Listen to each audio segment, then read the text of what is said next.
There's a very special part to Fast Times at Ridgemont High to guys our age that Clueless will never be able to eclipse. If you know what I'm talking about. Bill, you know what I'm talking about?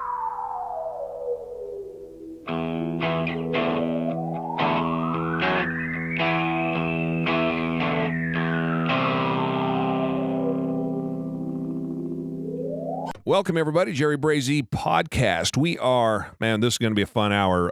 If the last 10 minutes are any indication, the next hour is going to be a good time. We've got Sean Lake with us. Sean is the co-founder of Bubs Naturals. We'll talk about that more in depth. Let me give you an intro on him.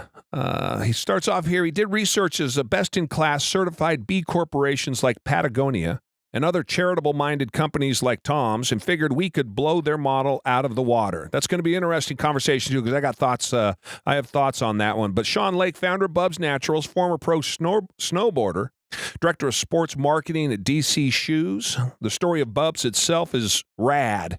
You can tell he was a snowboarder. He used the word rad, if sobering, and a reminder of the fleeting nature of life. Isn't that true? Best friends Sean Lake and Glen Doherty grew up together, traveling, surfing, ski bumming through their early 20s. Eventually, one became a pro snowboarder. The other became a Navy SEAL. Fast forward to 2012. Glen, working for the CIA, is one of the 4 Americans killed in the terrorist attack on the U.S. Embassy in Benghazi, Libya, that included the death of U.S. Ambassador Christopher Stevens. That is represented, I think, fantastically in a movie that came out a couple of years ago called 13 Hours that I could not endorse high enough. I really like that movie. After returning to civilian life, Glen fell into private practice, which bridges the gap for many special operations soldiers. Contracting, dangerous and addictive. It offers high pay, high risk, and absolutely no insurance. Unfortunately, this time, Glen did not come back. More than anything, Glen, who had a Navy call sign of Bub, believed in self-improvement and in helping others. As a skier, a river guide, a pilot, a CrossFitter, there's even a, WOD named after Glen, a workout of the day named after Glen, and, of course, a Navy SEAL. He was always on top of the latest fitness and diet trends, helped out all his friends, creating workouts that would get them to their goals, loan you money before you could finish your sentence, and cancel an appointment to help you move. He was the very definition of a best friend. Following that attack, Sean, as the executor of Glen's estate, was charged with protecting Glen's legacy.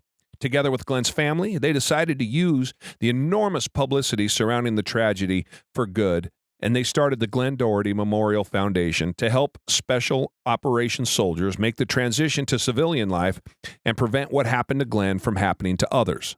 With a solid endowment, the Glen Doherty Memorial Foundation was able to help a number of spec op professionals make that transition, but the number was limited. In 2017, Sean was introduced to collagen peptides by his wife, who let him know that he was not getting any younger. Within a few weeks of using the supplement, Sean became convinced of its power to speed up muscle recovery, support healthy joints, tendons, hair, nails, skin, and gut health. Enter TJ Ferrara. TJ's a natural athlete and incredible marketer. Sean and TJ became fast friends, saw an opportunity to combine Glen's passion for self-improvement with a way to support charities like the Glen Doherty Memorial Foundation. Just like that, Bubs Naturals was born. To this day, Bubs Naturals, which manufactures industry-leading collagen protein powder and MCT oil powder products, donates 10% of their efforts to charity. Bubs Naturals did approximately $640K in revenue in 2018. Looking to triple that in 2019. We'll see how he did and grow it beyond into 2020. With that said, Sean, how you doing, man? Wow, I'm doing great. That was a hell of an intro. I appreciate that. Dude, that's a good one there. I got a million questions. Some of them, like you said, sobering, and some of them a little more lighthearted. But let's talk about Glen, because as my son's about to go into the military, I'm a huge supporter of all things military. And so let's brag on him a little bit, and you tell us about the Glen Doherty Memorial Foundation. I want to make sure that we say that Glen Doherty Memorial Foundation at least a dozen times today, so that everybody hears that. I'm assuming there's a website for the Glen Doherty Memorial Foundation. You got it, glendohertyfoundation.org. And yeah, I mean, it was the most natural way to kind of share Glen's Glen's legacy. So in order to understand the foundation, you kind of got to understand who this Glen guy was. And Glen and I, we were raised in a little suburb outside of Boston, Massachusetts. We went to high school in Winchester, Mass. And we quickly glommed on, became really close friends with a tight-knit group back then in the 80s in high school. And Glen and I just always had this kind of thirst for adventure, this idea of what else is out there. And that took us to dropping out of college. I was down in New Mexico State. He was in Embry-Riddle out in Prescott, Arizona. And we both said, let's go to Utah. Let's go ski bum for a year and, we'll wash dishes, swing chairlifts, whatever. Let's just go ride the mountains. And a handful of us got together. We moved out to Utah. And for Glen and I, that was it. It was this, this great sense of adventure. And he personified that. I mean, he was ready to hitchhike to Alaska to go get a job in a fishing cannery. He was, he was right there for that next wild adventure. So dude wasn't scared. He wasn't scared. No. Yeah. And I was that, very willing and able accomplice. If he said, hey, let's go hitchhike to Alaska. We literally packed up our first ski season from Utah and threw our thumbs on the highway. And we hitchhiked up to Port Angeles, Washington, caught a ferry and shot our way up to Alaska to go work the canneries. That's cool. And then from there, we're like, all right, let's go hitchhike our way down to San Francisco and go work for a moving company. And then we'll go back to Utah and ski bum all over again. And it was these series of adventures. And he was a ranch hand at one point. He was a river guide, a very accomplished mountain biker. He would take jobs and adventures that would go hand in hand. And that's what kept us in the mountains for so long. And, right around when we were turning 24, 25, we're watching all of our friends around us. And here we are, two East Coast guys going, we can't do this forever. It feels good. We're a good couple years in, but, maybe we got to think about going back to school. Now, at the time, all of our high school buddies were married, graduated college, and at least one or two were on their way to kids, 24, 25. Right. And, we're just partying and high-fiving and having these great adventures. So Glen goes on a trip down to Costa Rica with some buddies, and he comes back from this trip and he's like, hey, I met these guys in the Navy while I was down there. And now Glen's never talked about the military up to this point. I mean, we were ski bums together when the original war happened in Iraq, from President Bush Sr. back in 1990. But, it was never like, hey, I'm going to join up. It was just these were political events happening while we were living in the mountains. Well, he comes back from Costa Rica and he is like, I met these guys. They were Navy SEALs. And now we're looking at each other. I'm like, wait a second, like that Charlie Sheen movie? Like, yeah, like the Charlie Sheen movie, right? That's awesome. Be jumping off of bridges out of cars and shit like that. Oh God. So that was our reference point. And he's like, yeah, we hung out for a while. They really said I got what it takes. And if I haven't made it as a pro skier by the time I turn 25, I'm going to join the Navy and become a SEAL. And that wasn't an implausible thing. It was like, okay, are you sure you really want to do this? Yeah, I am. Okay. And it was all about that challenge. Like, what am I made of? What am I, what do I got in here? And for me, my challenge was, can I make it as a sponsored snowboarder?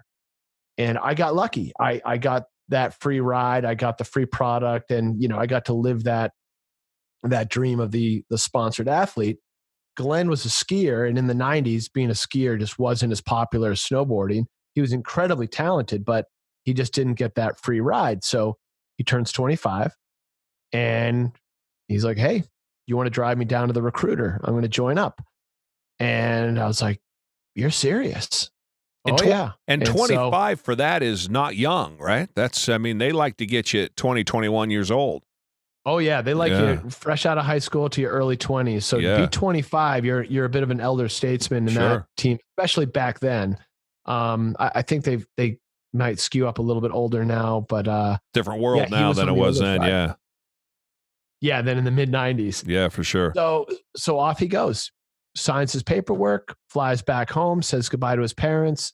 Next thing you know, he's in basic. Next thing you know, I get a phone call. come on down to Coronado. I'm graduating from Buds. I'd love to have you and some of our buddies down there. And we all road trip down to Coronado to watch him, get pinned. And in true snowboarder and ski bum fashion, we were about 10 minutes late and rolled in like a motley bunch with the entire place like turning around to look at us as we roll in to watch Glenn get pinned. Right. So, he would expect nothing less, right? Yeah, we hit the mark perfectly. Right. What a neat or what an amazing accomplishment though for him. Was that did he struggle with it, or was he just one of those dudes? He was one of those guys. He put his head down. He got the work done. I talked to some of his classmates, and I remember I've become very friendly with some guys that he went through his whole Navy career with, and they've always said the same thing. Everyone likes Glenn. Yeah. Everyone likes Glenn. There's not a single person out there who's going to talk shit on Glenn. It's just not going to happen. And that's very true to our relationship going back to high school. Like, everyone loves Glenn. And he's got this larger than life personality. He's always there to crack a joke. As you kind of said in the intro, like, hey, you need to borrow money. Glenn's your guy. You got a couch to move. He'll always answer the phone. He might bitch about it, but he's going to be there to help you. Yeah. And he was that way. He was a rock for literally hundreds of people by the end of his life. He didn't care about anything except the shit that mattered. That's it, man. Yeah. I mean, it's simple in a way. It's complicated in a lot of ways, but he was there for those that he loved, and his family was hundreds of people deep. And in that community, in the naval special warfare community, the guys that I've gotten to know, that have served in that sense of brotherhood and camaraderie was very defining. And Glenn was right there, a core part of that. Yeah. How'd that feel then? You get the phone call. How'd that go? God, here he is, he's my roommate, and we're two guys, we're 40 years old, and we're living together for a couple of years. He got in a divorce, I'd gotten a divorce, and, it's like bachelor pad life, except for two middle-aged guys that are just working out at the gym. I'm working, he's deploying overseas, and, he would take off and say, don't kill all the plants. Yeah. And then he'd come back and we'd have this great time for a couple of months, and then he'd deploy again. So it'd be like Iraq, Afghanistan, Mexico City, and then, Beirut once. And then next thing you know, he's going to Tripoli. And he leaves for that trip. And it's not just the call, it was him actually leaving. That it was just different from all the other deployments. And I mean, I've been watching him deploy for, close to 20 years. And this one just felt different. It's really hard to put into words, but you can't see the goosebumps, but they're there. That's interesting that you say that, because my question that I'm waiting to ask you was, did you have any concept? I mean, he had gone out so much, so it's interesting that you say that on this one you did. Do you remember thinking that at the time, or is that kind of revisionist looking back on it? Nope. That there was any sense that there was some kind of something foreboding hanging over this one? Yeah, I talked to Heather a lot about it. Heather's my wife, and she was my girlfriend at the time. She had just moved into the house with Glenn and I. And when Glenn went to the airport, I remember, I'll never forget this. Like, we had this big kind of talk in the garage, which is where all of our big talks were, because we'd always be tinkering and messing around with stuff in the garage. And he was packing, and he had asked me to drive him to the airport.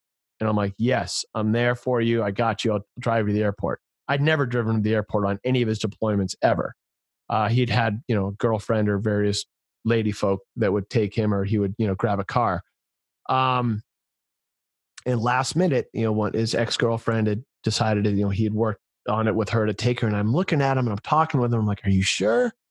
You sure? Like, I can take you. And there was just something between the lines that was like, no, I don't want you to take me.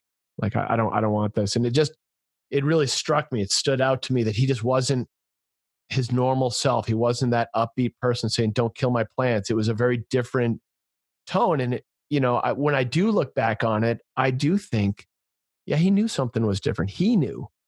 And of course I picked up on that. Yeah. And it's not like you don't talk about it. I could only say, hey man, be safe out there. Right. I'll see you soon. And I talked to him when he landed in Tripoli. We had a phone call. We Skyped all the time when he was overseas, depending on which country he was in and, what the security was. But, right. it was just when he left that day, just kind of like the radar went off, and he was only over there for a couple of days. I think he left on the 9th, and the 9/11 happened 2 days later. Oh, so he wasn't gone. It's not like he was really stationed there for any amount of time. He was last man in over there.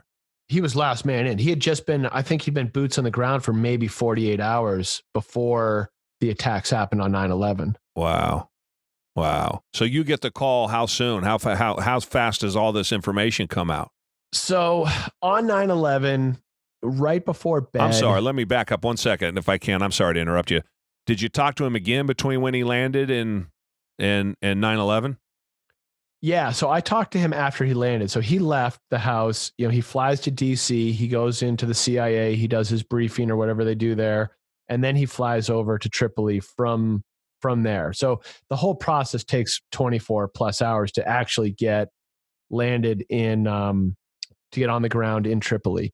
Then we touch base after like his first day. So it was like the 9th or the 10th before the attacks, the night before it happens. Okay. And we're having this conversation because he he'd just broken up with his girlfriend, and we're talking about, hey, try and hang out with her, make sure everything's cool, tell her to go meet some new guy, like all the breakup stuff. He's like, basically, Sean, cover my ass while I'm gone and help her move on and clean up my mess for me.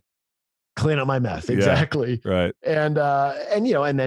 And then he complained about being undermanned and long hours on his first day. He was crushed, tired, and that's it. And so the next day was 9/11, and sure enough, I went over and visited with his ex-girlfriend. I remember chatting with her and being like, "Hey, you'll be fine. You should start dating someone." I followed the playbook to a T, and then I'm leaving there, and I get a text message saying, "Hey, have you checked out the news?"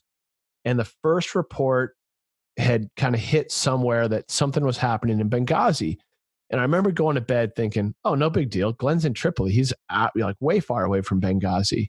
And I wake up the next morning and man, something just wasn't right. And that was just it. Like it was all over the news.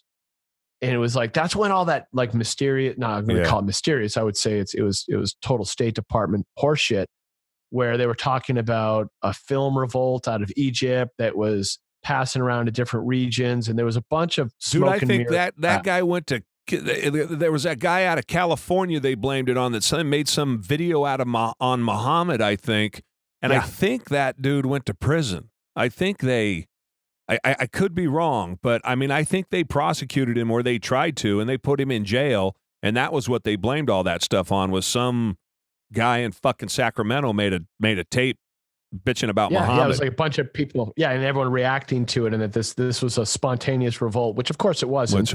Yeah. Dude, that's gotta suck. If I can talk about this, that's gotta suck for you, dude. That when you watch that movie, it just I have an 18-year-old son and a 22-year-old son and a 21-year-old daughter, and you watch that movie with them, and you're just you're seething at what we didn't do.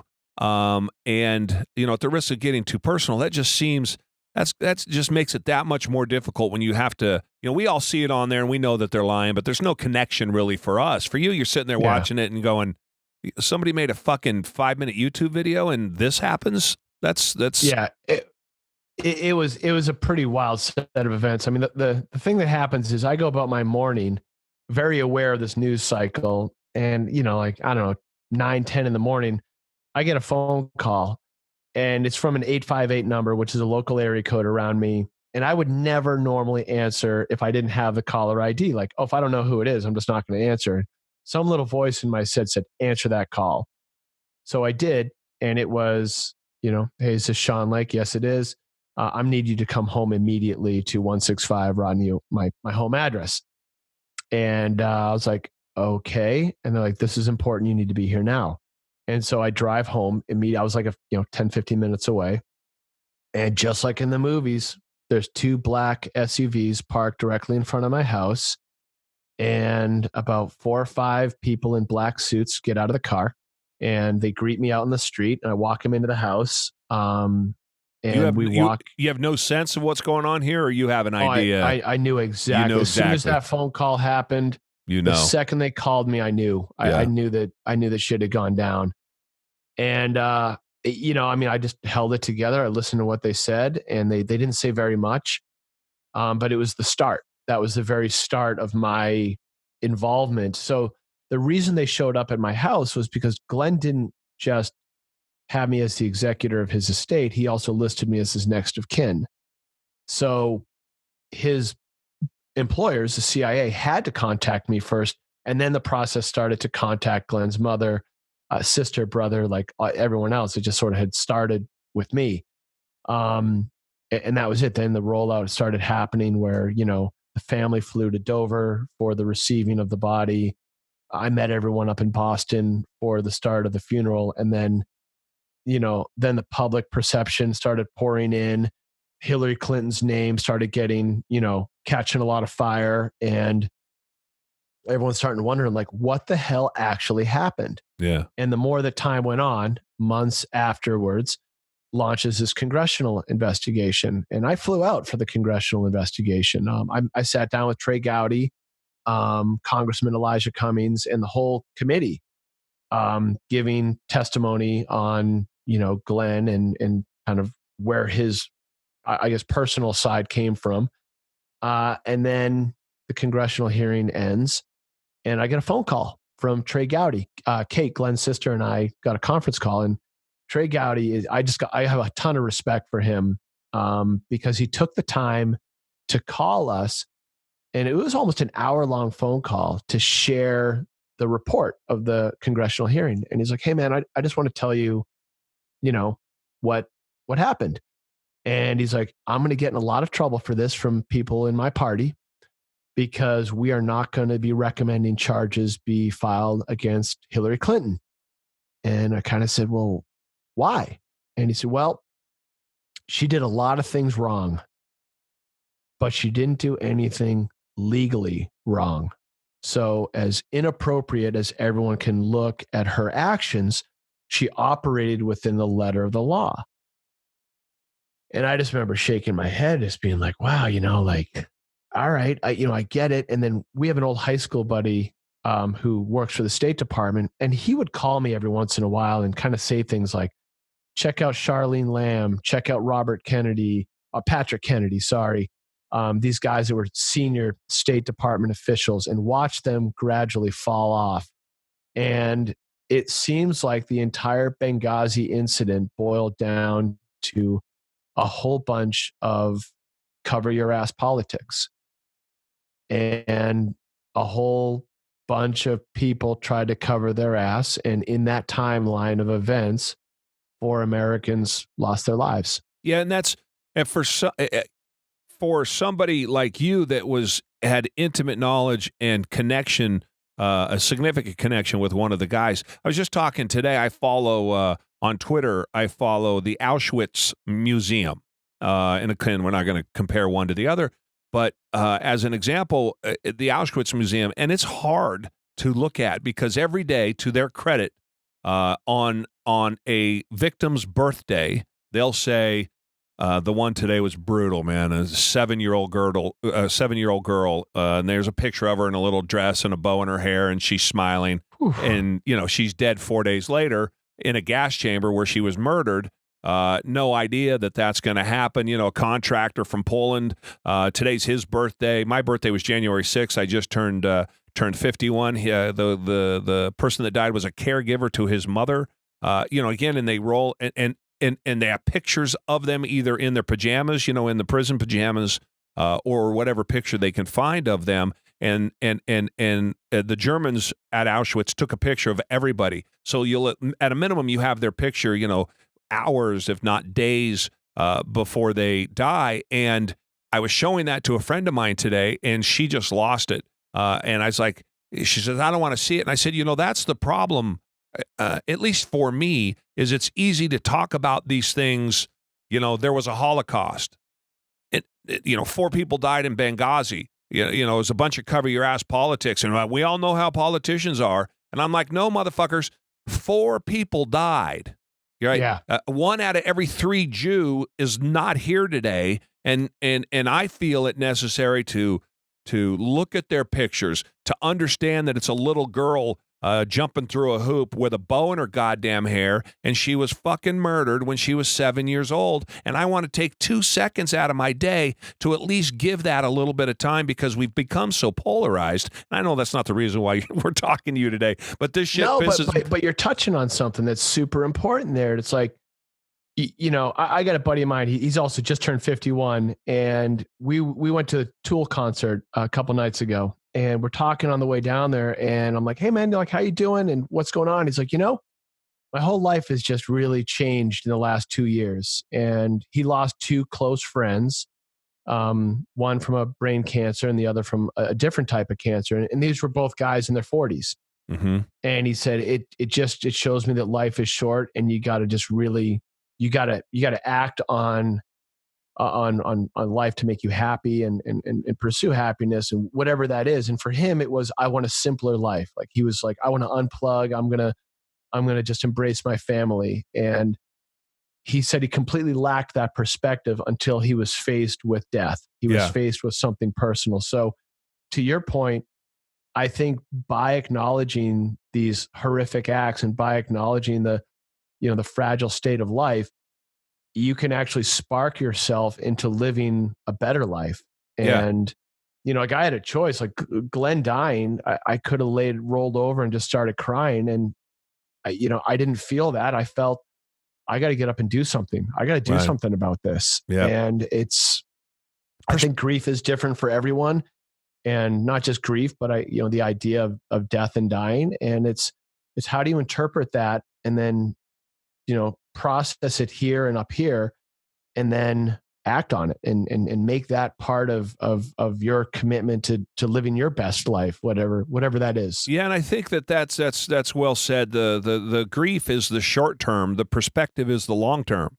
And I guess, you'd go nuts if you just looked at pictures of people who got murdered every single day. But when you're talking about, I want it to be, because perspective is everything. I just did a tweet today talking about in business, for me, I come from a very humble background. And so perspective, no matter how hard things get, man, I stole food when I was a kid, but no matter how hard things get, I'm alive, and I'm here having a conversation with Sean about his buddy, Glenn, but Glenn's not here. Right. And, and so I think that it, I don't know, we devalue it by just saying, well, that's politics, because it's not. And I don't know if there's a good answer for how to do this in a way that accurately pays homage to those people. But 4 fucking people died at Benghazi. It wasn't a political mishap. There's dead people. There's brothers and sisters and fathers and aunts and uncles and a whole litany of people that are affected by it. And we just kind of play it off as, actually, what more could I do, as she screamed and yelled and pounded on a table. Yeah. And I mean, it was interesting. Like, so here we have politics playing a role in how, these actions are playing out in real time. Like, the State Department, it's a State Department facility. The State Department is responsible for that first line of defense, which they failed at. Then their next line is to call the Central Intelligence Agency, which are just down the block. Just down the block guys say, like, well, hell yeah, we're there. We'll help you out. Like, you clearly didn't manage this yourselves. We're there. We're all Americans. We're going to come in and save you. Then the next line is the State Department people up in Tripoli who don't do anything, but the CIA people in Tripoli do. They send a jet down, which Glenn is a part of with the rescue team, to join the team that is already on the ground, boots on the ground in Benghazi. Now, while all this is happening, you've got communication from the State Department that can go out to talk to different, government organizations, as you kind of alluded to in that movie 13 Hours, which is probably the best Hollywood snapshot you can get of that stuff. And you're kind of wondering, like, the clock's ticking. Like, you could have had forces down there. You could have had things like, oh, well, you can't go into a sovereign state and just like roll the U.S. military, and you just can't do that.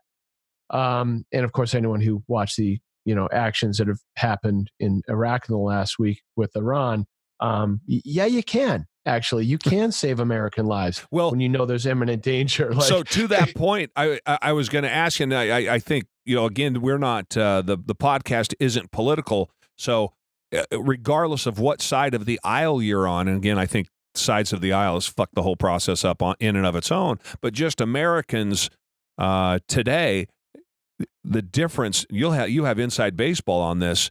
It seems to be the same situation. One was over in 13 minutes. The other one, went on for 13 hours.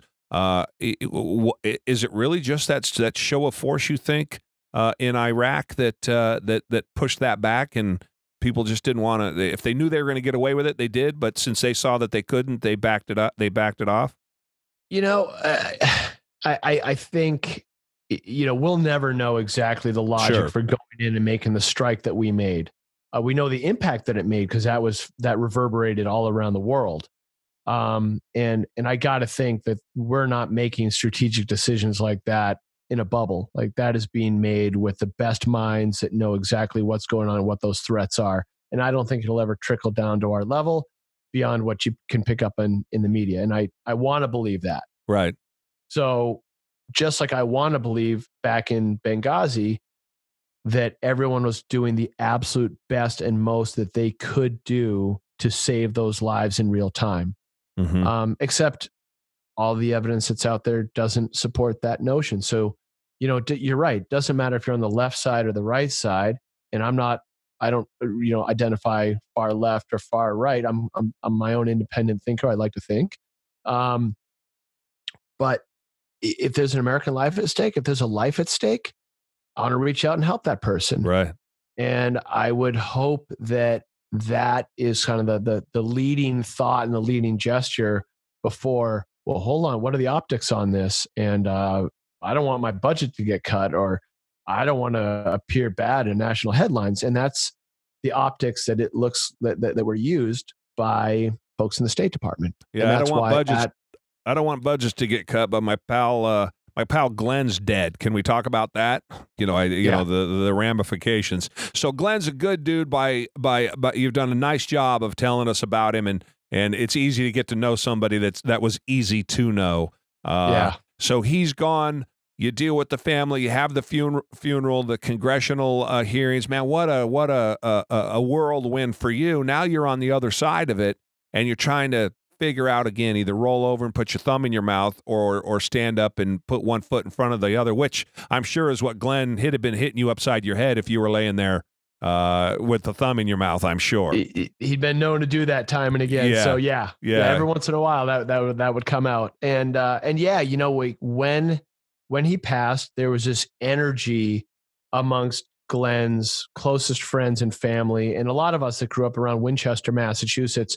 We stay in touch. We still communicate quite regularly. We're on all these different text threads, and mostly talking about New England sports, which we don't have to go into a sidebar. No, I was going to say, there's you guys are part of that. The Red Sox are cheaters part. Is that is that what you're talking about? I've never heard of it. I've never heard of Alex Cora. I don't know what you're talking about. I was at the World Series. I'm a diehard Dodger fan. I was at both of those. So I got to witness game 6 and 7 in LA with the Astros one. Yeah, quit looking around. I see us staring off into space there.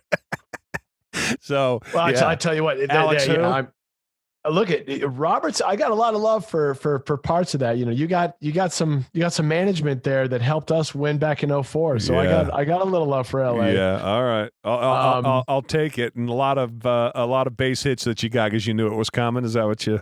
Yeah. I'm just gonna walk away from that conversation altogether because between Spygate and now this one, I've gotten my fair share of messages lately. I bet you have. I'm not personally responsible for this stuff.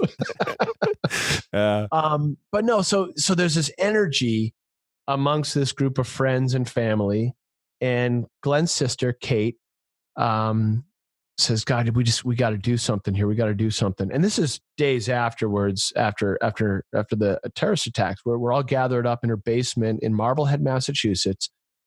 And she says, we should start a foundation or something.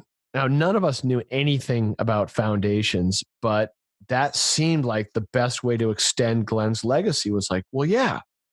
And we're just sitting there spitballing, using this energy that we have in this moment of grief, saying, well, Glen was a guy who has always stood for self-improvement. He went back to school after he got out of the Navy, he got his bachelor's degree. He was always reading books. He was always working out. He was always exercising. And Glenn was always there helping others. How can we help others? How can we help others with self-improvement? So we hatched this idea to launch a foundation that would help special operations soldiers and their families make the transition out of active duty to civilian life, primarily through scholarship. So filling gaps in the GI Bill. You want to go to trade school? You want to get your MBA? You want to go to medical school? We got scholars doing all three. And be available as a secondary source to help people out. And we definitely had some momentum around the incidents of Benghazi. We launched the foundation. Senator Markey from Massachusetts helped us walk through that process. We get our nonprofit status. Boom, we're up and running. And here we are. It's early 2013. We don't know the first thing about running a foundation. So we start doing the research. Everyone's doing a different part in it. And there's four of us, Kate, myself, Tommy Donahue, and Mike Shannon, sorry. And the four of us are each tackling this. How do we do this? And we end up realizing like, okay, this is how you manage scholarship. So we go to the scholarship people. And then we had to ask ourselves a hard question. What if we don't want to do this in 5 years? Now, 5 years in 2013 felt like a lifetime. Yeah. And we said, well, boy, like, I don't know, we're always going to want to do this, but maybe we won't. So what should we do to preserve the integrity and preserve the ability to continue on the foundation, this work that we're about to start? So we got an endowment, and we raised enough money to make the minimum investment. And we said, all right, this is the most financially, it's a conservative way to run, but it's also a very secure way. You're not going to blow your money and run out of money. You can only invest in scholarships the money that you earn off of the interest from your investments. Yeah. How'd you come up with the money on the endowment? How'd you raise it? It was all word of mouth, reaching out to our network of people. Wow. So we just had like this network of people, like hundreds and hundreds of people that said, I want to do something. I want to do something. And, like when you can't directly do something, writing a check is one of the only gestures you really have. Sure. If you can afford to do that. And there were some high net worth folks, and we raised a couple $100,000, and we took all that money and we put it in the endowment. Tom Donahue has a financial background, so he ran the money. He made sure that it was being invested and doing the right thing. And, it was riding the wave that we've been on over the last, several years. But we kind of we're growing this nest egg and learning as we went. And the first year we gave 1 scholarship, then it was 2, then it was 5. And then next thing you know, we've given 20 something scholarships away in 2017. And we had more applicants than we had money to give. Yeah. And it was a real gut check moment. Like, oh, wait, we've actually gained awareness and gained popularity, but we're done. We can't help all these people. And that just stung. It just didn't sit right with me. Like the idea that we were going to say no to a really qualified Navy SEAL or his family and say, sorry, we can't help you. You're qualified, you're great, but we can't be that resource, just didn't really sit right. So, I kind of looked at it and said, well, what are we going to do? And there weren't any immediate answers. Well, right around that same time, my wife had bought me a tub of collagen. And, for any of the listeners out there who don't know what collagen is, don't worry about it, or you can Google it later, or here's the quick version of it is it's basically a connective tissue protein. So think connective, like it's a glue that holds your body together, hair, skin, and nails, which is why women love it, and joint health, muscle recovery, and gut health, which is why I love it. And so my wife bought it for me, and she's a little bit younger than I am. And she said, boy, you're not getting any younger, so why don't you take this stuff? I'm like, all right, thanks, dear. And we're about to start having a family. So I do what she says. I start taking this stuff, and it freaking works. And I mean, I've tried every supplement under the sun with Glenn. Like we had mason jars on our counter. It was whey protein. We had hydration formulas. We had what we called go-go juice, which was like this crazy no explode stuff, and branched chain aminos. And then we always had Metamucil because got to stay regular. And and none of it ever really worked. And all of a sudden I take this collagen and this shit worked. And I mean, 45 years old at the time. And I was running all the time, CrossFitting, doing a lot of different exercises. And I was just beat to hell. 2 months of taking this product. And I felt like I got 10 years back on my life. I couldn't believe it. And it's been wild ever since. So that moment of like, I'm going to be a customer for life. I'm going to take this stuff forever. It's unbelievable how well it works. And TJ comes over to the house and he said, we're just hanging out, sipping coffee. And he looks at the jar of collagen. He says, "You take that stuff?"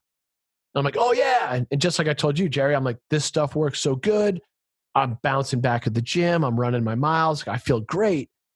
And he just looks at me and says, "Well, let's start a company." And TJ's got that entrepreneurial spirit. At that point, I was a hired gun contractor working on marketing programs for Converse shoes. I was doing a lot of stuff in the footwear space.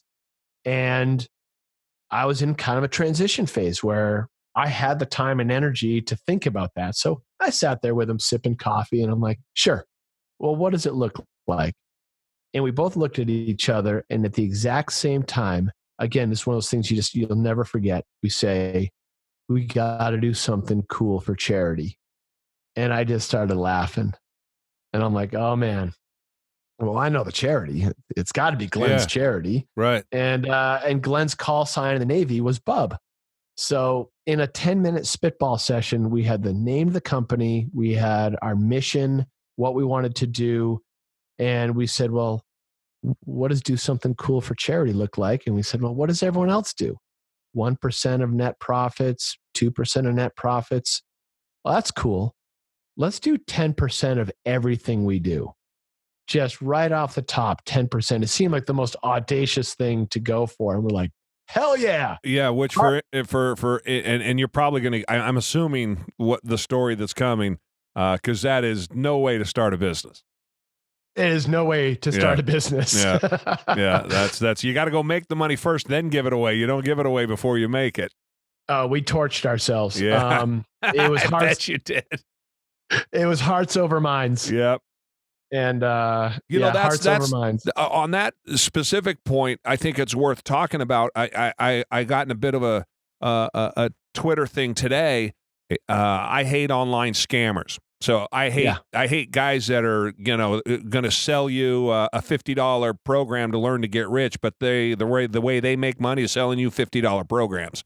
Yeah, right? Yeah, I hate that shit. So that's the I specifically the one today was I was talking some shit. Billy, what did I say? I was let me look it up really quick just to give. Yeah, us I want to hear this because I get hit with that stuff on Instagram all the time. Oh like, man. You're just making money being a mastermind, whatever the hell that is. Yeah, that's exactly right. So here's what the one I wrote today was. I'm going to go the one I did right before we walked in here, though, just to show you how I feel about this. Perspective has been absolutely critical to my success, my mindset, and my outlook on life. Coming from where I did gave me a natural perspective.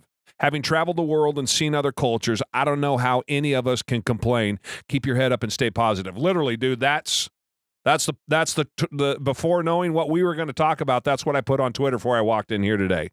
So here's my shit talking. True internet ads. Hi, I don't know shit. I've never started, built, or ran a business. I've never produced a product. I've never made a payroll. I've never been successful. I've never been rich. So please buy my $50 ebook seminar on how to do these things using my vast knowledge and experience. Isn't that essentially what every one of those ads say?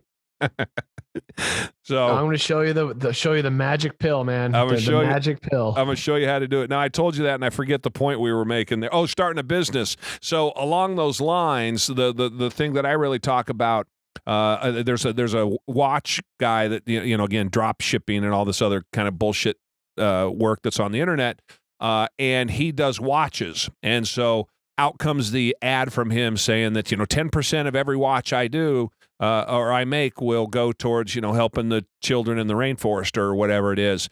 And again, a terrible way to make a sale unless you're set up specifically to do that. But from a business perspective, I always say we all have to be somewhat of a rapacious capitalist in order to make money to give it away. You have to figure out how to maximize your profit so that you have that money to give away, because you can't give away the money to pay bills. You have to have that. So I think that's it's the noblest of intentions, but that profit motive 100% has to be there. And if you're doing that from the beginning at 10% of gross, is that what you're telling me, right? Not net? Yeah. It was not net. It was gross. So to anybody listening, he's giving away, if he sells something for $10, he's giving away $1. If he sells something for $10 and he makes $1, he's giving away 10 cents. So you're giving away $1 on everything you sold. It was brutal. Or 10%, I should say. And so we did it. So that first year we did, $640,000 in total sales. And the first part we did it like cut the check. And we get to we gave $47,000 away, and we had no money in the bank account. And I remember talking to Tom from the foundation, amongst others. And Tom's like, I'm in finance, Sean, and that's just not going to work for you. And I'm sitting here again, hearts over minds. I'm like, no, this is totally noblest of intentions, right? Oh yeah. I'm like, we're building, we're gaining momentum. Like no one knew who we were when we launched. And now look, we did hundreds and hundreds of dollars, and we had to assess. And so we end up hiring a CPA. They come in, they look at us and like, you guys are crazy. You're going to run yourself out of business. The numbers don't work. You can't buy the product to have inventory at the interest rate you're borrowing to buy the product and then give 10% on top of that away. You're never going to pay the money back. And your PL finance company is going to end up owning your brand. I can see the path, even with an increase in sales velocity. And we ran the numbers around and we're like, we absolutely cannot do this. Yeah. You can't sell your way out of that one. You got to fix the model. You got to fix the model. Yeah. So we fixed the model, a couple months back, 6 months ago, we're switching to profits, 10% of profits. It's still a giant nut. I mean, we've given over $80,000 away this year. In 2019. And it's you look at $80,000 and I'm like, wow, all right. That's real. Yeah. That's a tangible, real number. And we could barely afford to do it because we keep having to reinvest in inventory and product. And then, you need to get the word out. And we don't lead with hey, we give 10% to charity as you should buy Bubs because we give 10% to charity. Because quite frankly, I don't think that that's the driver on people buying. They're going to buy quality and they're going to buy the brand. And kind of going back to when we started this, again, I'm a marketing guy, right? I live in the world of spending other people's money. But when it came to Glen's legacy, when we decided we were going to do it, I said, well, we have to put the absolute best in quality collagen on the market. We're not just going to go to market with, some low grade dog food. We got to get the absolute cream of the crop. And that was the whole adventure, was sourcing that and figuring that out, because we said, hey, we can get a customer to buy once and they'll never come back if we don't have a good product. Sure. Right. We have the best product. They're going to come back again and again and again, because we're going to deliver on our promise to that customer. And that was built into the foundation of anything that we do. We want it to be a top shelf experience. Well, so to that point, the box that you sent me, is that a box that somebody can buy, or is that a media box that you put out? All the products in there are available for sale. I assembled that one myself just to share with you. Okay. And that particular box, we do a couple different boxes. Some of them have little brand stories in them. Some of them we just put postcards into to share and some way to personalize it, put stickers in there. All the things that I learned growing up in the action sports space to kind of personalize and make that with your purchase, you just get a little bit extra. Well, the thing what you got, and that's, I was going to tell you, the thing I noticed, number one, was the packaging in the box, but then inside of the box, the packaging, for each one of the different products, I thought it caught my eye. It was, I'm no bullshit. I'd tell you if it looked like shit. You could have sent it to me and it could have all been just white packages and nobody know any different. I'd tell you, it looks like everything else. But I think the packaging from that side, and again, you want the quality of the product, but the good start is and we all judge it based on what's it look like when you open it. You know, opening a watch that you bought at Costco ain't the same as opening the watch that you bought at a high-end store. It's two different. It might be the same watch, but it's two different experiences. Yeah, 100%. Yeah, and we want to have that. We want people to enjoy that. That. It looks good. Well done on that part. Without a doubt. Now, the part that about the product specifically that you told me about, I don't know, when did we talk? It's probably 6 months ago or 6 weeks ago. Yeah, about 6 weeks. It was before the holidays. Yeah, where everyone split out for the holidays. So I don't know that it's been enough time, but I was really intrigued. If we could talk specifically about the product here a little bit on the collagen. I'm 6'4", 260 pounds, and so you talked to me about sitting on a plane and getting off of that plane and just, hey, honey, let me sit for a second, man. Let me stretch this out. I'm not going to be running down any airports here anytime soon. And then you noticed a difference right away. So I think a lot of people, particularly us bigger guys, can really understand what that means to sit in an airplane seat for 2 or 3 or 4 or 5, if you're going across the country. And then you get out and them knees don't want to work. So specifically, kind of tell the listeners what you told me about how that was kind of your magic moment for this stuff, right? Yeah. So the first thing is, like, it doesn't happen overnight. Just like anything, you have to create a habit. Right. And collagen is meant to be taken daily. So collagen's a protein. It's in your body. It's all over your body. It's in your hair, skin, nails. It's in your bones. It's in all of your connective tissue. So your muscles, like, think of it. It's the most abundant protein in the human body. After you turn 25, your body stops making it. It just turns it down. It doesn't make as much. So every year you get a little bit less collagen. So enter the aches, the pains, the wrinkles, brittle nails, you name it.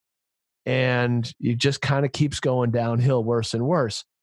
Well, by supplementing with collagen, you're basically reconditioning your body to kick that production back into gear. And you're giving it collagen. You're giving it this great amino acid profile like glycine, which is going to help lubricate the knee joints. Like, it's literally going to produce synovial fluid. But you're reteaching your body to make its own collagen again and supplementing with a great quality collagen. So a couple weeks in, you're just starting to think like something's maybe happening. For me, it was like 3 weeks in. My fingernails were growing like crazy. I was like, where the hell are the nail clippers? Like, this is nuts. And that's a very noticeable thing as a guy. Like, as a guy, I'm like, I don't want to cut my nails. And I'm cutting my nails like every 5 days. I'm like, this is nuts. Right. Then I needed a haircut. And I don't have a lot of hair, but the hair I did have needed a haircut. And I just gotten one. So I'm like, whoa. All right, I'm a month in and it says hair, nails, like it's written on the side of the jar. And it was about 6-7 weeks in. And at this point, I'm following the instructions to a T. 1 scoop, 2 scoops a day. And we flew cross country. And we go to Boston. We hang out in Boston for a week. We run every single day, like 5-6 miles. And then we get back on the plane and we fly all the way cross country. And we're getting off the plane. And I literally get off the plane, go out, grab our bags, and I'm walking towards the car shuttle. And I stop and I'm like, holy shit. Heather's like, what? I'm like, nothing hurts. Nothing hurts. And that was, again, it was just under the 2-month mark. But I followed the instructions. I did it dutifully, following her lead. And that was my oh shit moment. That was my, I'm going to be on this stuff forever. And it's just gotten better and better ever since. And that's the thing about health that I've noticed when you're taking something like this, you have to really be cognizant. I am, particularly when I start something new like this, of how I feel day 1 and day 2. I always try to, maybe I don't jot a note down, but I do try to stop. I'll leave the box sitting where I have to stare at it because, I'm half retarded remembering how to do a bunch of this stuff. And so I'll stare at the box and go, okay, how did I feel today? Because we forget, I think, as humans, when we hurt, we notice it. When we don't hurt, everything's normal. And so you're like, hey, did that collagen work? You're like, no, I don't think it did. Well, how do you feel? I feel great, but I always feel great. Well, you were limping 2 months ago. There's that disconnect where people might say it doesn't work as well as you think it does because you got halfway out to the car before you realized how well you felt after, I don't know how many years of feeling the way that, snowboard and all the rest of them, those knees got to be angry at you. Yeah, they're angry knees, Yeah. that's for sure. And you're on a bigger frame, like you said. I mean, when you're rocking 6'4" and what do you say, 240? 260, yeah. Should be 260. 240. I shaved 20 pounds I there for you. appreciate that. Yes. Wish I could do it that quick. Yeah, just like that, right? Yeah. But no, like you having that feeling of getting that back was, it was very noticeable for me because I got back to running in a meaningful way, like longer miles, bigger distances, faster pace. And I'm getting older. Yeah. Now I'm 48 years old and I'm like, hey, I'm 48. Like, I'm closer to 50 than I was to 40, and 30 is a long time ago. But how I feel and how I'm moving are like I was when I was in my 30s. And you also come across as now that I'm 51, I have these conversations all the time. My buddy just turned 60. He's about as active as you can get. When he's 9 years older than me, but we're pretty good friends. And I've known him for 40 years, and 60 was old when I was a kid. When you were a kid, 50 was old. I don't feel, legit, I don't feel 30 years old, 35 years old. But my brain, regardless of the aches and pains, I think that's as big a part of it as any, is the brain, and then the amount of work that you put in, like you're talking about on top of it. Anybody that's coming up is 35 years old that's looking and can't imagine being 50. I don't know. It's not as old as I thought it would be. No, it's not, and it's certainly not as bad. It's funny. We got a buddy of ours, a team guy who worked with Glenn, named Lance, and he just casually rolled it out to me one day. We're talking. He goes, "Die young as late as possible." Yeah, right. He's a Southern guy, and he said it, and it just like boom, it just jumped out at me. I'm like, "What did you say?" Man, I'm stealing that. That's good. Yeah. Die young as late as possible. So just keep living as long as you can and be young. I don't know if you noticed in the bottom of the box. Yeah, we slapped that. We loved it so much. We slapped in the bottom of that box I sent you. So when you pull everything out at the bottom, I didn't see it. No, it says "Die young." Oh, that's awesome. Yeah, no, that's a good one. So on collagen, for those of us that you hear stories about, like, take your vitamins. And then you'll read a story about the vitamin. It doesn't do you any good because your body only absorbs 0.8% of whatever vitamin it was. And so it's just a waste of time. Talk to us then from the science part of it. And you told me something that I didn't realize. It's not necessarily a body absorption thing. It's not like you're doing a testosterone replacement. You're teaching your body to you're turning the engine back on in a way and telling it, hey, here's some, match this up and let's get some more going. Did I understand that correctly? Yeah, it's a little bit of both. Like you're supplementing, so you're putting 20 grams of collagen into your body, and this is a heat tolerant protein. So, and it's unflavored, so you can put it in a smoothie, throw it in your cereal. I put it in my coffee because I love coffee every morning, and it's just an easy way to include. You hear the Dr. Drew's always talking about. There's a coffee. Oh, now I'm completely blanking. Oh, I got you. I think I got you on this one. The bulletproof. Bulletproof. That's it. Thank you. Is that what we're talking about? So we call it the Bubs brew. Okay. Sorry. Is that the competition? They aren't. I mean, those guys have led the way and really educated the world on the benefits of a high fat intake with a good protein source. I mean, so I give them full props. I love what they've done. I never liked the oils. So they put a lot of MCT oil in their coffee and like a ghee butter. And to me, it's really messy and it tastes horrible. So we kind of had our solution to that when we launched Bubs, which was, hey, let's take the coconut oil, the MCT oil, but let's throw it into a powder so that you can make it and mix it into coffee. And it's not going to be an oily mess. You can travel with it. So I think I sent you up some of that as well. Mm-hmm. So you get this great benefit of the collagen product on one hand, which is going to be your recovery, your joint health, your gut health. And then you've got the MCT on the other side, which is your mental focus and your energy, because your brain is eating that fat for energy. Your brain's not storing it. It's using fat for energy. Those are the ketones that you hear people talking about in the keto diet. And then your body wants to burn healthy fats for energy before it burns sugar. So the sugar is spike crash. whereas the healthy fats are going to you're just going to play through a lot longer. So you add the MCT oil powder, and for us, it's literally just coconut oil sprayed into tapioca starch, throw it in your coffee, and you've got this amazing non-dairy creamer, and it tastes great. And then you throw the collagen in there, and you've got a protein, energy, all wrapped in one, and your day is set. So if you're a fan of intermittent fasting, you definitely get a protein source. You get a bunch of fats in there. Dude, but it's rocket fuel. No, that's and the timing on that's perfect. The first of the year, I started when I was 25 years old. I weighed 240, so I said I'm going to weigh 240, and you know how we are when you're 25 years old.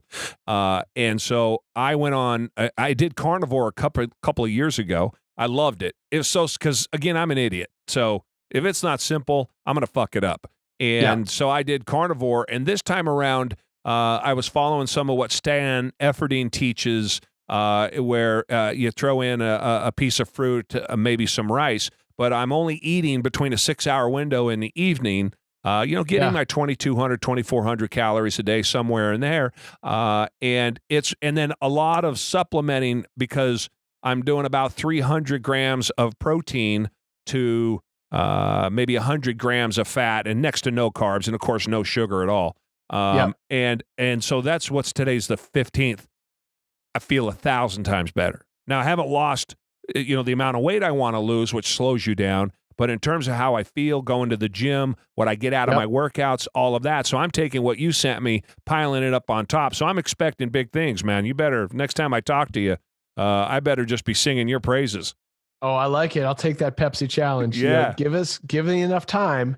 And when you hit that 6-week mark, I mean, everyone's different. You might feel it at 4 weeks, you might feel it at 7 weeks, but somewhere in that range is when your body's going to really start communicating with you and telling you, giving you that good feedback. In the meantime, you'll get this very kind of, superficial data like your fingernail growth or your hair growth, right? Which is data. Like that's telling you that this is physically doing something to your body, which I loved as proof because I'd taken whey protein before. I tried BCAAs and nothing really ever did anything.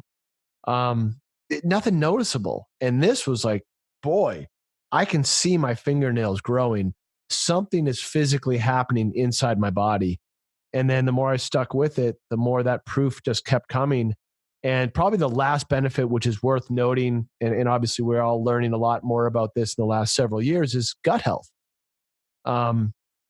Lysine and some of the amino acids that are in there, they effectively coat your small and large intestines. So it's like putting a roof over those healthy bacteria that are processing all your foods. So if you make a bad food decision, collagen is actually helping you process that food. And we have a joke about it around the office. We call it the ghost wipe because, Yeah. Say no more. I think that I will that tell tells your us right there. I'll tell your listeners this: the ghost wipe is real. Yeah, make it happen. It happens. You get off that throne, and you just know you can just walk away clean. That's a good day. Well, that's funny that you say that. For me on the carnivore, that gut biome is the thing that they're always preaching at you. I never had. When I went straight carnivore, which I did for about 8 months, I didn't eat anything but meat. That's it. And I mean nice fatty meat. So I wasn't paying attention to how much fat I had. I wasn't paying attention to how many calories I ate. I wasn't paying attention to the protein. I just ate when I was hungry and ate as much as I needed to. And so, but I kept hearing about this gut biome. Now, for me, those bowel movements went to about every 30 hours or so. And there was nothing. I mean, my body ate. When you put meat only in there, it ate it all. There wasn't much left on the other side. But I was convinced to eat an apple a day or some rice or something. Throw something more into that gut to mix it up. Didn't necessarily need the fiber. Those apples were sweet. God damn it. Because when you're not eating any sugar, so that was a nice little treat. But I don't pretend to be an expert. But I was convinced that a little bit of that will help the gut kind of digest, if you will, and help out with the lining of the internal organs and all the rest of the things that go into swallowing and digesting food. Yeah. Yeah. And now, as you reapproach the carnivore, are you going full? No, so since the first, right I've been I throw an apple and half a cup of rice. So I'm all meat except for an apple and cup of rice. And again, I don't know, 12 to 18 eggs a day. I really like eggs. Supplement with powder with whey protein because eggs have too much fat in them, or I'm just doing egg whites to try to keep that 300, 100, which is where I've been since the first. Got it. Yeah, you're gonna. I mean, again, not being a nutritionist who's working with you closely, I can say that, the collagen addition to that, and I would say dabble with the MCT. MCT isn't something you have to take every day. You're going to notice those results pretty quick. Okay. Dabble with those because that's going to be that healthy fat energy source. You're already eliminating all those sugars, so you're already in a great spot to burn that for an extra bit of energy. So if you're holding your meals until later in the day, start with that big cup of coffee, 2 scoops of collagen, 1 good scoop of the MCT, and I expect to hear from you with a text saying, "Sean, it's on, dude. I'm having a great day." I'm gonna, because I'm on this thing, and my mentality is one: I don't waver. I'm just hardcore when I start, and so I will give it about probably another month to get a sense from taking that and see what it does. I'm really looking forward to recovery on from a workout in particular. So, man, that's and like you said, you're not a nutritionist, and neither am I. But you do know some things that work, and one of them is for you in particular is this. So tell us, collagen. How do we get a hold of you? God damn it, this hour went fast. How do we get a hold of you? How do people come over there and they want to buy something? I'm assuming the website's the best way to go, and tell us where that is. Yeah, hands down. So our website is just like it sounds, bubsnaturals.com. That's super easy. We got a bunch of different buying options on the website. Everyone loves Amazon, and we're an Amazon Prime brand. We're also Amazon's choice. So we've gotten a couple little accolades to help us there. So how's that work? How do you make that happen? Well, you never know. I applied. We applied for the Amazon Launchpad program. That's their entrepreneurial program for brands that are making a difference, and they chose us.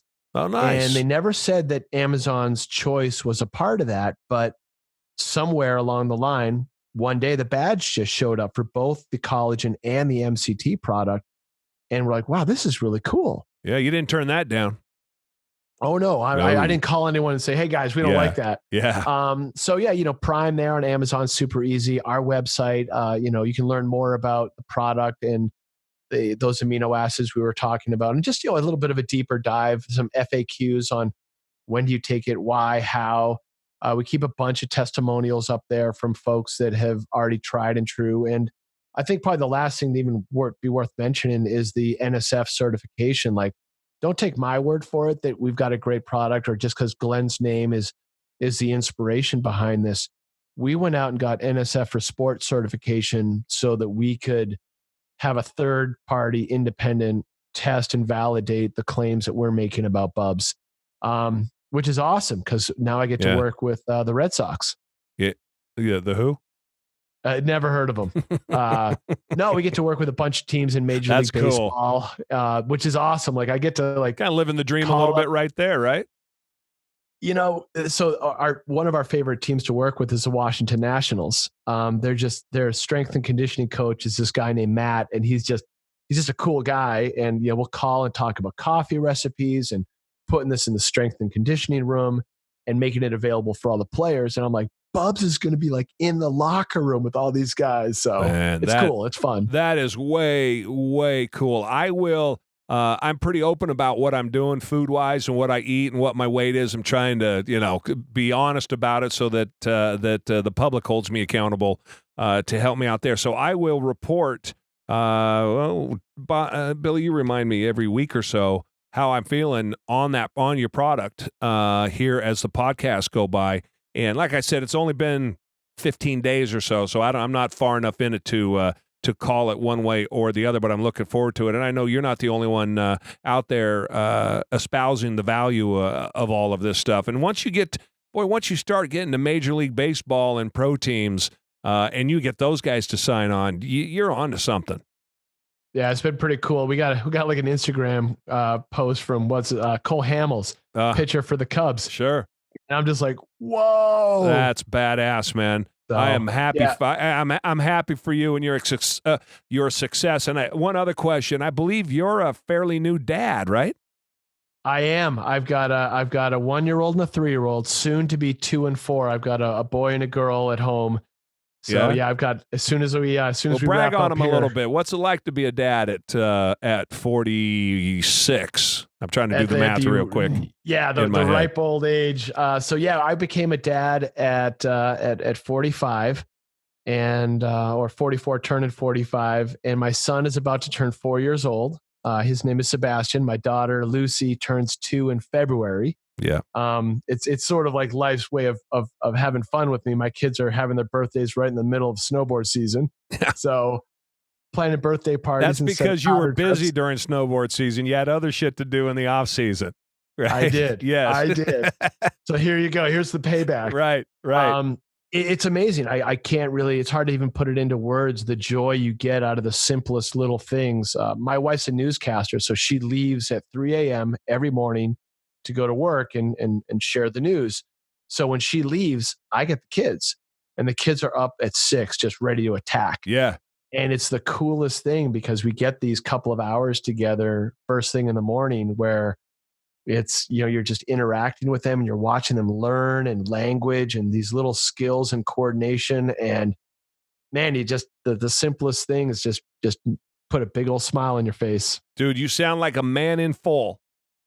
It's a good time. We're definitely enjoying ourselves. I'll give you my kids are, like I said, 18, 21, and 22. So I'll give you just my take on kids as I hear you. And obviously the way you're bragging on your kids, everyone loves doing that. I would give up my fortune to have my kids the age that your kids are, because you never get that back. There's and sometimes 6 o'clock in the morning, you're like, God, I was up till late and I don't want to get up in the morning and all that, and maybe find somebody to take care of them for me. All of these things that you do, and it's over like that. And anybody listening, I mean it. I would give up my fortune to have. I have videos of me wrestling with my kids, and all 3 of them had come attack me. And dude, there's nothing else that will ever replace. And I know I'm probably not the only one telling you this, that will ever replace that. And I'm jealous because you got to have yours in the 40s. I started mine at 28, and I was a way better dad at 28 than I ever would have been, at 20, or because I was a punk. And so then by the time I got to be 40, my kids are older. It doesn't mean I don't appreciate them any less. It's just you got your health, you got your business, you got your charity, you got your beautiful wife, you're doing well. You got those 2 great kids. Appreciate every second, because it's gone, dude. Tomorrow it's over. Yeah. And you're going to go, holy fuck, she's not coming up to daddy. What's this flower? It just doesn't happen anymore. And you're like, where did that go? That was yesterday. Yeah. So yep. It ties back to the start of our conversation about, intent and activity and like what you're doing out there, and soaking up these moments. Cause I do know that they're fleeting. I mean, I'm living in it every day. The diapers are real. Yes.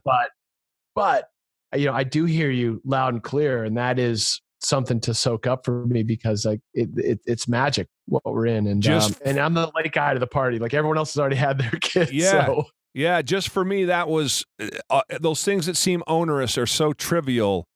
10 years from now, when she's 14 or he's 14 and she's 12, you're going to be like, God damn it, I'd do anything to change a diaper. I promise you. Yeah. You and I still be talking then, and you'll text me and go, God damn it, remember that podcast we did all those years ago? You're exactly right. I'd do anything to change a diaper. Anyway, that's my 2 cents worth. My kids are fantastic, and I got a great relationship with them, so I hope for nothing but the best for you and your family, and that's neat. I'm happy for you, man. Like I said, you sound like a man in full. Thanks, Jerry. Yeah, I appreciate it. I appreciate everything. It's been awesome. Let's talk one more time about where they get a hold of you and the Glen Doherty Memorial Foundation. So that's a separate website. Can people go there and donate? Absolutely. So, Okay. you can learn about the mission, how we're helping special operators make that transition to civilian life. And that is the GlenDohertyFoundation.org. You can just Google Glen Doherty and it's going to be one of the top things that pops up. So GlenDohertyFoundation.org. And then our brand is Bubs Naturals, BubsNaturals.com. That's BUBSNaturals.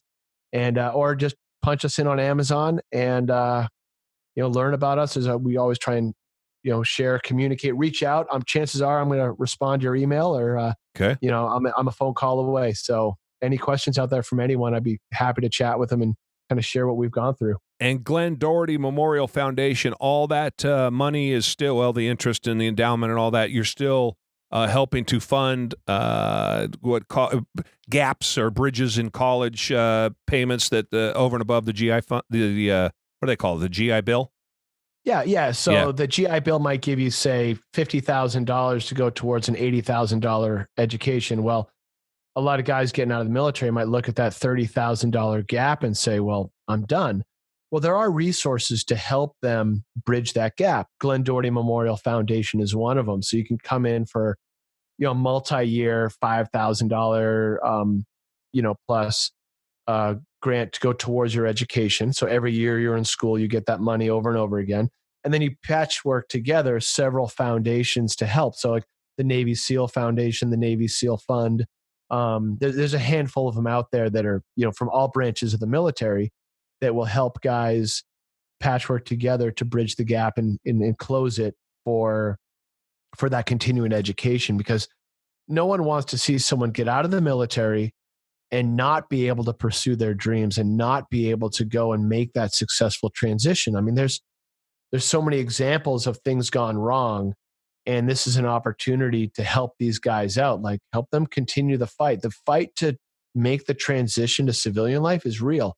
I watched Glenn go through it for years. Yeah. This is a guy who didn't find out what he was going to end up doing. And for years, he struggled with what to do next. And that's why he fell into contracting work, because it was this easy kryptonite of available cash and a deployment schedule that, was on for a couple months, off for a couple months, and you're making six figures. So I would spare anyone else that road with opportunity to do more and just have more decisions to make.